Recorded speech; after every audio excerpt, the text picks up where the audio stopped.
Hey everyone, welcome back to my channel, or welcome if you are new here. I have another DIY room makeover on a budget for you guys. Today is going to be a bedroom makeover on a budget, and we are going to completely transform my son's room.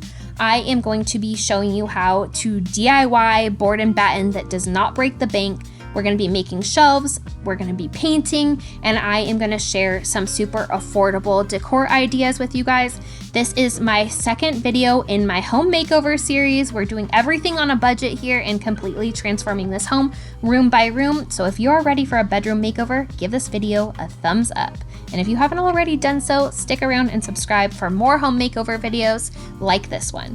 Today, we are going to start by doing some painting. We are going to be doing color block painting, two-toned walls, and we are going to be doing white on the top and blue on the bottom per my son's request.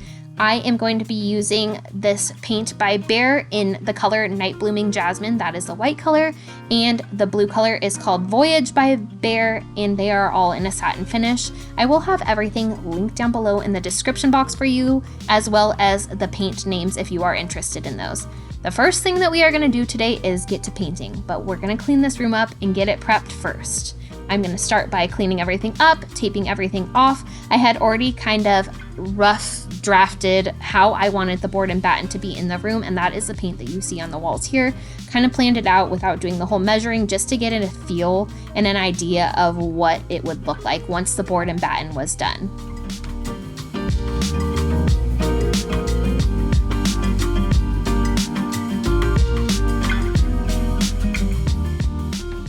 A quick little tip for those of you who are going to start painting any sort of room in your house and you're taking the switch covers and the outlet covers off, I have learned to just take the covers off and tape the little screws to the back of each cover plate, and it has saved me so much time and so much sanity. I don't have to look for any little tiny screws when it is time to put those cover plates back on.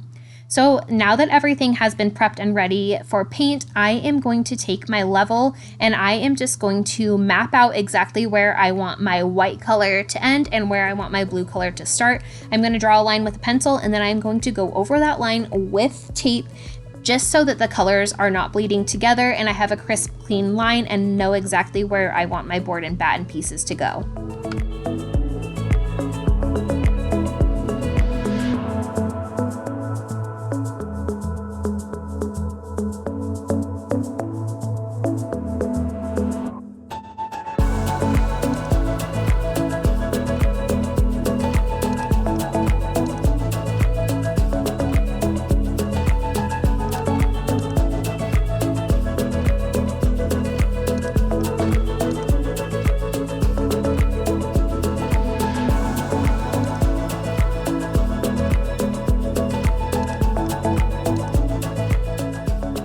As I mentioned at the beginning of the video, I was using Behr Ultra paint in the color Night Blooming Jasmine. For the white, it is a satin finish. The other paint that I'm going to be using is going to be a satin finish as well, and everything will be linked down below in the description box for you guys with the paint names and everything. So I wanted to share a tip with you guys. If you are using a roller, to take your roller, put some tape on a table or a chair or anything of the sort, and roll your roller along the tape before you get to painting. It helps eliminate a ton of lint and hair that is otherwise stuck to the roller. I learned this tip when we were doing the epoxy countertops in our kitchen, and it has helped so much with all of my paint projects. All of this hair and lint would otherwise be in my paint and on my walls and me needing to pick it out. So when you are going to paint, try this out on your rollers. It will help eliminate so much of that extra lint that otherwise gets stuck to the walls. I'm going to be cutting in using a zebra paintbrush, which will also be linked down below in the description box, and then using an extended roller to roll the white paint on the top of the walls.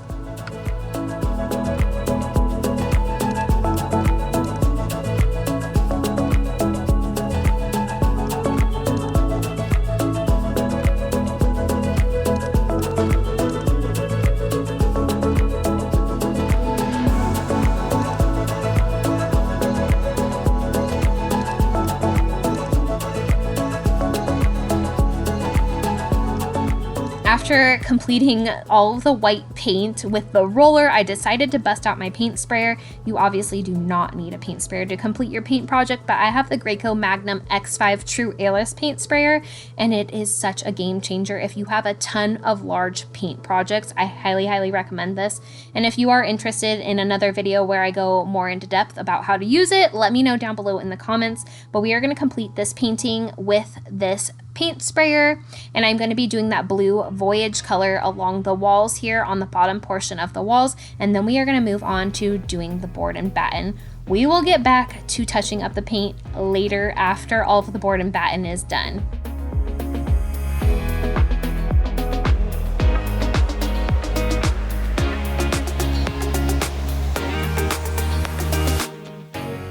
For the board and batten, we chose to go with MDF Bender board because it was $2.75 per board, and I found that to be the most cost-effective, budget-friendly way to achieve that board and batten look that I really wanted to do in my son's bedroom. We did the entire room in board and batten for under $60. To secure the boards to the wall, we are using a Boss Stitch nail gun and the Boss Stitch air compressor. They do make nail guns that are cordless, and I will have different options for tools down below in the description box for you guys if you are in need of purchasing some tools to accomplish any DIY projects around your own home. And we also opted to cut our own wood using a miter saw, but you can have your wood cut at Lowe's or Home Depot to cut down on time, or if you do not have a saw. The first thing that we did before hanging any boards to the wall was to locate the studs. I highly recommend doing this for any projects where you are hanging anything to the wall, especially projects like this where you have boards running across the wall. This is to ensure that they are attached to the wall as securely as possible. Once the studs were located, we held the boards up and made sure that they were level before nailing them into the wall. We started with the top boards, moved on to the bottom boards, and then we did the vertical boards.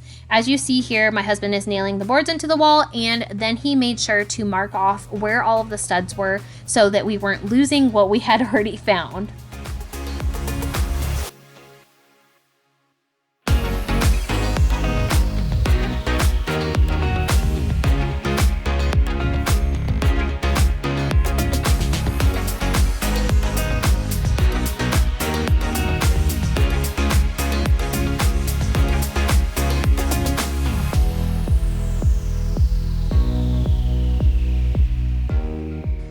Once the top and the bottom pieces are secured to the wall, we went ahead and we mapped out exactly where we wanted those vertical pieces to go. We opted to do 26¼ inches between each piece to avoid any of the outlets and switches, so we did not have to cut around those. That is just what worked for this room. You obviously will need to measure out the distance that works best for you or whatever you prefer aesthetically. This is just what we decided on. So we are mapping it all out, getting the boards exactly where we wanted them so that we can get a visual of how we wanted them to be done. And then we are going to go in and we are going to mark everything off, mark where the cuts need to be on those vertical boards.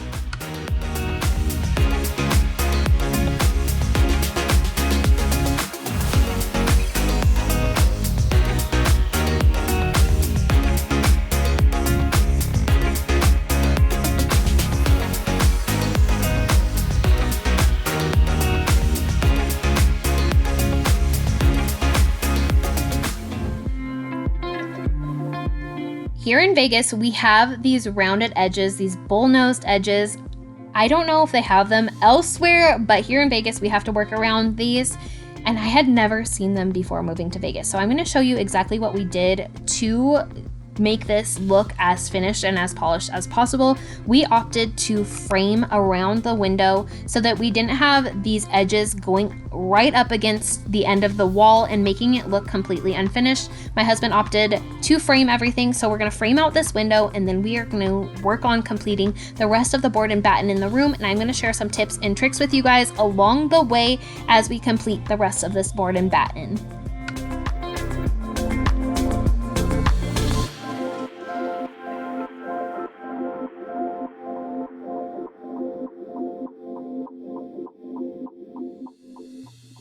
We kind of tag teamed this project, and as my husband would measure or cut, I would spackle stuff so that we could get it done as fast as possible. And as we were working our way around the room, my husband just made sure that we had all of the studs located so that we could be securing these wood panels to the wall as securely as possible, because this is a kid's room. We don't want anything getting ripped off the wall on accident or on purpose. So he mapped out all of the studs like he did previously, and then we worked from there. I am using this DAP all-purpose spackling paste to do the spackling around the wall. You can also use caulking, but I chose to use spackle so that I could sand it and give it a more smooth finish and finished look when it came time to painting it.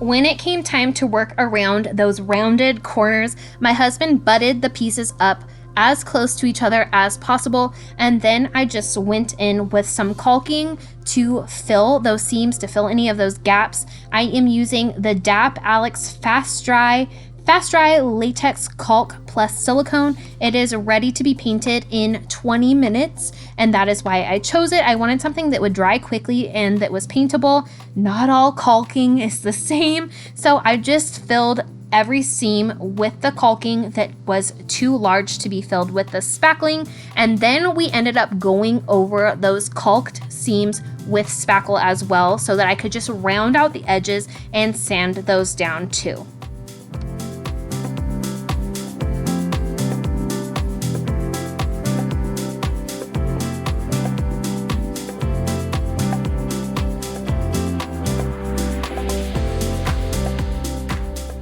As we were moving our way around the room, we made sure to measure and mark off exactly where our boards were going to go, where the studs were, before cutting any of the boards so that we weren't wasting anything.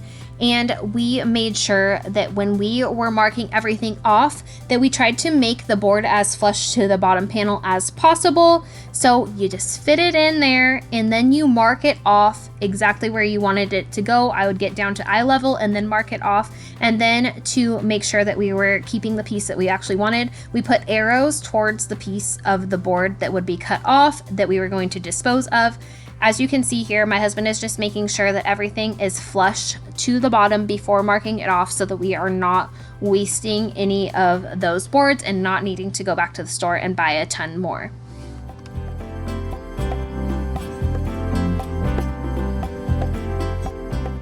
To ensure that the cuts were as straight as possible, we used a straight edge to mark off the lines, and then we also placed an arrow or an X on the piece of the board that we were not going to be using to secure to the wall.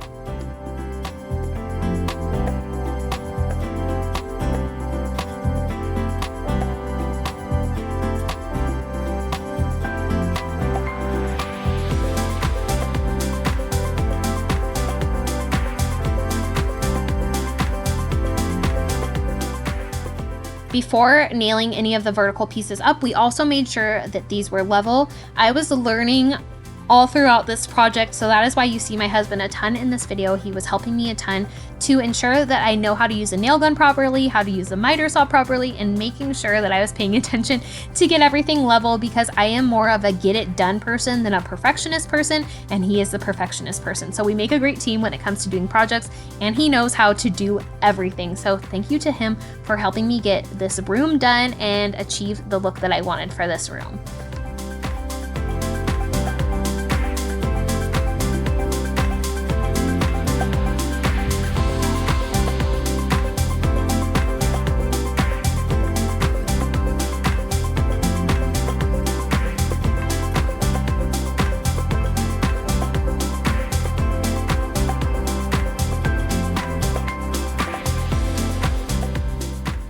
So when it was my turn to try to do everything on my own, I ended up cutting my boards just a hair too long. So I'm going to show you how to fix that if you have a miter saw or a saw at home. So for the miter saw, you just lower the saw blade push your board up against the saw blade so that it is pushing it out a little bit. Lift the blade back up and it will have the perfect amount that needs to be cut off, and then you just cut it and it shaves off that little piece of wood, and it works so great when you have all of those cuts that are just a tiny bit too long.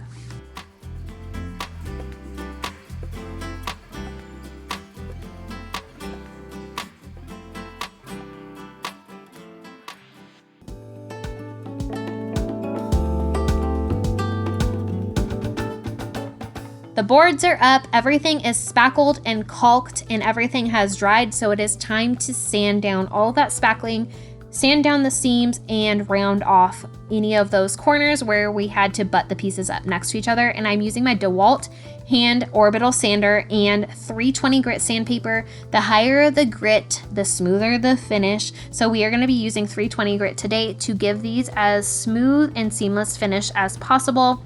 I'm going to go over all of the spackling, sand that all down, and smooth that all out. And then I am going to smooth out any of the seams where the pieces didn't quite meet next to each other and completely align with each other to smooth those out. And then for those corners where the pieces were butted up next to each other, I'm just going to round off the corners. If you do not have a sander and you are somebody who loves doing DIY projects, I highly recommend getting one.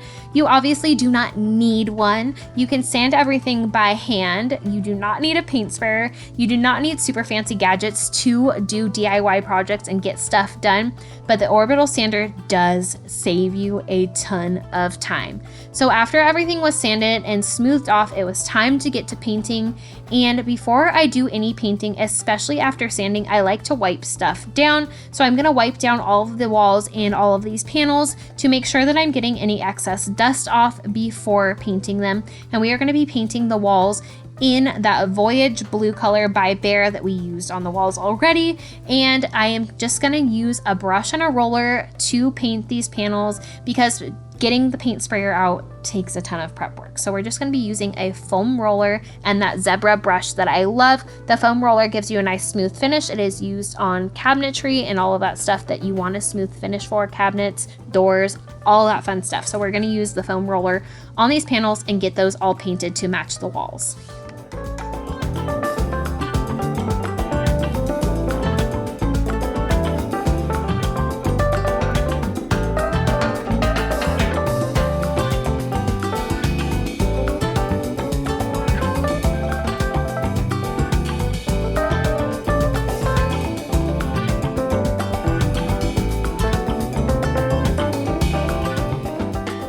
These bender board pieces were too small to get in, too narrow to get in with the paint roller, so I cut in with my favorite paintbrush. This is used for doing corners and stuff like that. It will be linked down below. It is such a good paintbrush. It is so soft and such high quality, and I use this on my cabinets as well when I was painting them. Highly recommend this paintbrush. It is by far my favorite paintbrush to do paint projects. It will be linked down below in the description box, but I'm also going to show you a tip that I learned along the way when I was painting the cabinets to give everything a seamless finish so that you don't have any gaps where your pieces of wood meet your wall or your pieces of wood meet each other.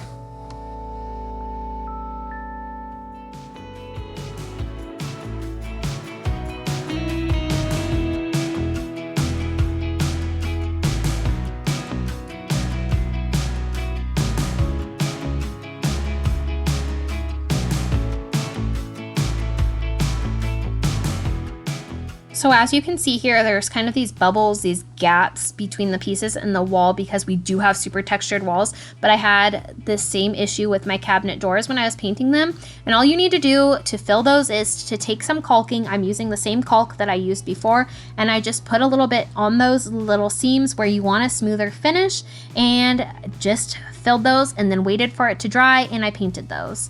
I used the same paint that I used on the walls, and everything was just a smoother finish after doing so. Now we are going to install a ceiling fan in my son's room. This is by Hunter. It is in the Dempsey collection. It will be linked down below. I got it on Amazon and it was under $200. This was the biggest purchase for this room because my son's room did not have a ceiling fan and he is the only one without one, so we decided to install one. Before installing any sort of electrical stuff, doing any sort of electrical stuff, make sure that the power is off to the room, go down to your switchboard, turn it off, and then get to work on installing stuff or taking stuff out. You do not want to get electrocuted. My husband is the mastermind behind all of the electrical stuff in this household. I have no clue how to do it, so he is going to install this ceiling fan.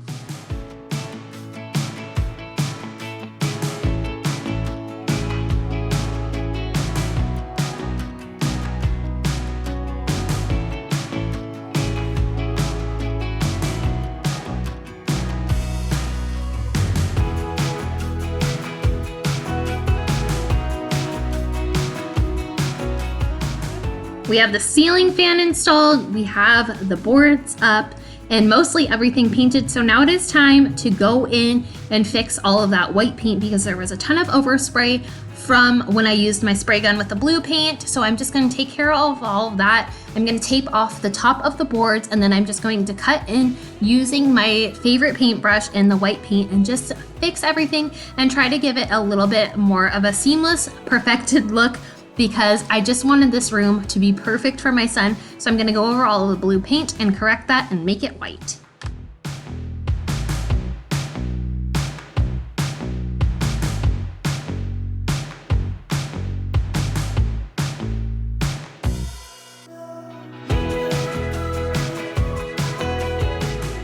The most satisfying part of a paint project for me, besides seeing the finished project, is peeling that tape off and revealing the final look. Does anybody else love this? I love pulling the tape off and seeing that crisp, clean line.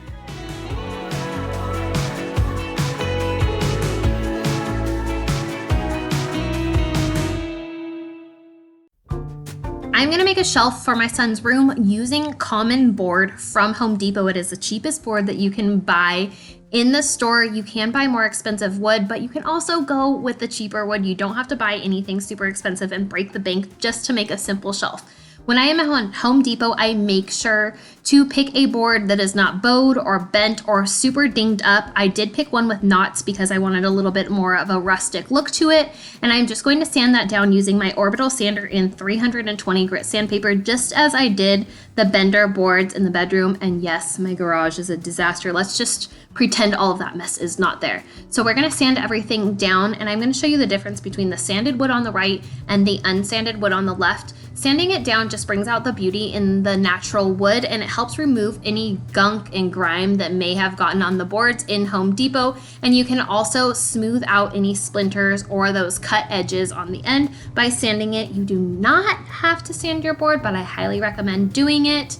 This just makes it a little bit more finished and polished look when you do go to stain it, or you could opt to not stain it. I am going to stain mine, and I am going to be using wood conditioner on it before staining it to try to eliminate as much blotchiness as possible, because I am using pine board and it does seem to absorb stain a lot faster than a little bit of a more expensive wood would. And I am using the pre-stain wood conditioner by Varathane. This is my go-to brand when it comes to stain or anything like that. So we are going to condition the wood first, and then we are going to let it sit for the recommended dry time, which is 30 minutes before staining it.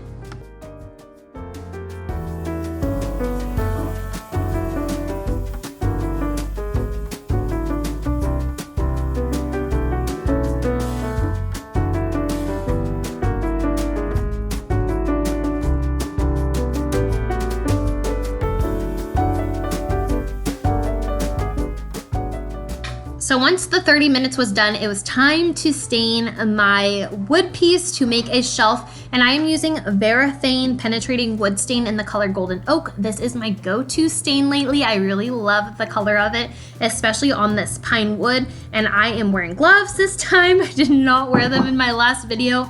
And I'm gonna stain this piece, and I'm just using a paper towel to apply the stain and working it around, trying not to leave too much stain sitting in one spot, because like I said, this pine wood absorbs it really quickly and is prone to blotchiness when you are using a stain.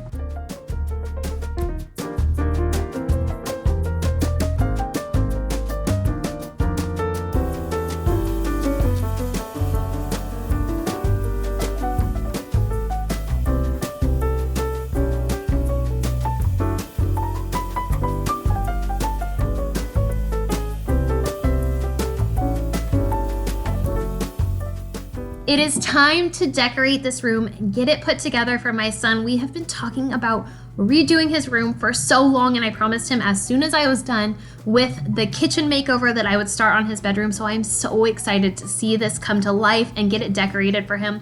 Pretty much everything that I got for his room was from Hobby Lobby except for this little car. This was actually my husband's when he was a little boy, so it is a vintage piece that we are going to incorporate into his room. We opted to go with a vintage car kind of theme for his room, and I purchased everything from Hobby Lobby when it was on sale. This truck I got from Hobby Lobby was 60% off because it was part of the spring shop. This Stunt Zone Hot Wheels sign my son picked out, and we bought all of the wall signs when all of the wall decor was 50% off, so 50% off of $18.99. This Need for Speed sign we have been holding on to for a while now when we decided the theme for his room, and we hadn't quite started it yet. This was also on sale. It was $19.99 originally, 50% off that, so about $10. We did not break the bank on the decor, which I was super happy about because I love doing stuff as budget friendly as possible. The only thing that was not on the wall decor sale was this truck, but I did use the 40% off coupon from Hobby Lobby to snag that one. So these old school oil court looking things that I got for Tegan's room were actually part of the wall decor. So those were each 50% off of $12.99, which I thought was a steal. And they really tied in that vintage car theme. And then we also got him this motorcycle sign that was also part of the wall decor. It doesn't really go with the car theme, but he loved it, so we got it. And if you didn't know, Hobby Lobby has their wall decor on sale for 50% off, I believe, every other week. And then on the weeks that it is not on sale, I think they have tabletop decor for 50% off. And then you can always use 40% off coupon that you can find on the website for one item that is not on the sale. Hobby Lobby is my go-to for wall decor or any home decor, so check it out. If you have never been to Hobby Lobby, I highly recommend going. You can find pretty much any theme there and all sorts of fun stuff for your home. So I'm just gonna get everything hung up on the wall that needs to be hung up on the wall, and then we will get to hanging the shelf and decorating that.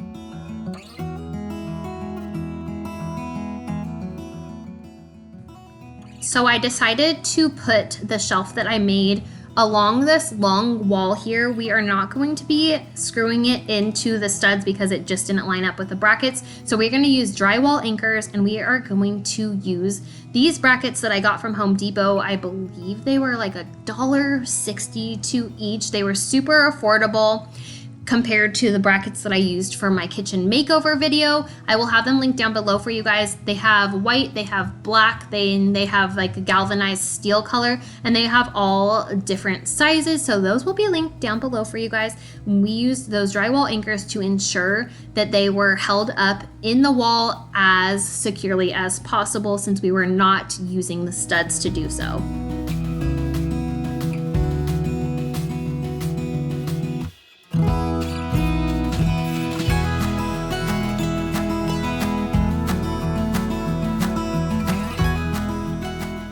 When it comes to decorating, I am kind of a less is more person, so instead of putting a ton of the stuff all over his walls, I opted to decorate this shelf and give him some decor in his room that way without cluttering the walls too much. So all of that wall decor, or pretty much all of the wall decor, I put on the shelf, and I also added this spider plant to the shelf. If you didn't know, spider plants are supposed to be air purifying, and I figured what better place to put an air purifying plant than in my son's bedroom.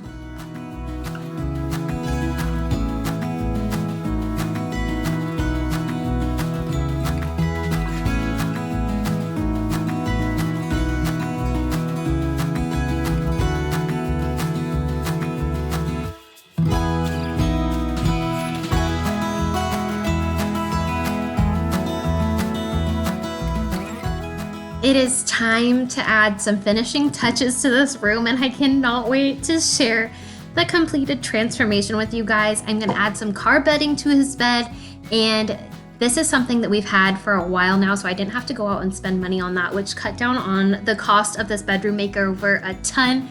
You guys, he loved his room, and I am so beyond thrilled with how it turned out. and that we were finally able to give our little nugget a space that is his own, that he has had a say in, gave him the blue walls that he has been asking for so long. We have moved so many times in his 5 years of life, and I've never really been able to give him a space that I want to give him, let him go ahead and help me decorate. So I'm so beyond thrilled that we finally got to this place where we have a home that we're going to be in for a while, and I was able to give him a room that he deserves and that he wants, and I am so happy with how it came out. I hope that you guys have enjoyed this video, and I hope that any of these tips and tricks that I left for you were helpful in some sort of way. Thank you guys so much for spending time out of your day with me and watching another DIY makeover on a budget. I hope that you enjoyed. Give it a thumbs up if you haven't already done so. And don't forget to stick around and subscribe for more home makeovers. Next up on the list is the master bathroom makeover, replacing the flooring, completely transforming the space, and I am so excited to share that makeover with you guys too. Thank you again for watching. I hope that you have an amazing day, and if you need some cleaning motivation, click on one of these videos up here on the screen or go and check out the kitchen makeover if you haven't yet. Thank you guys again. Have an amazing day.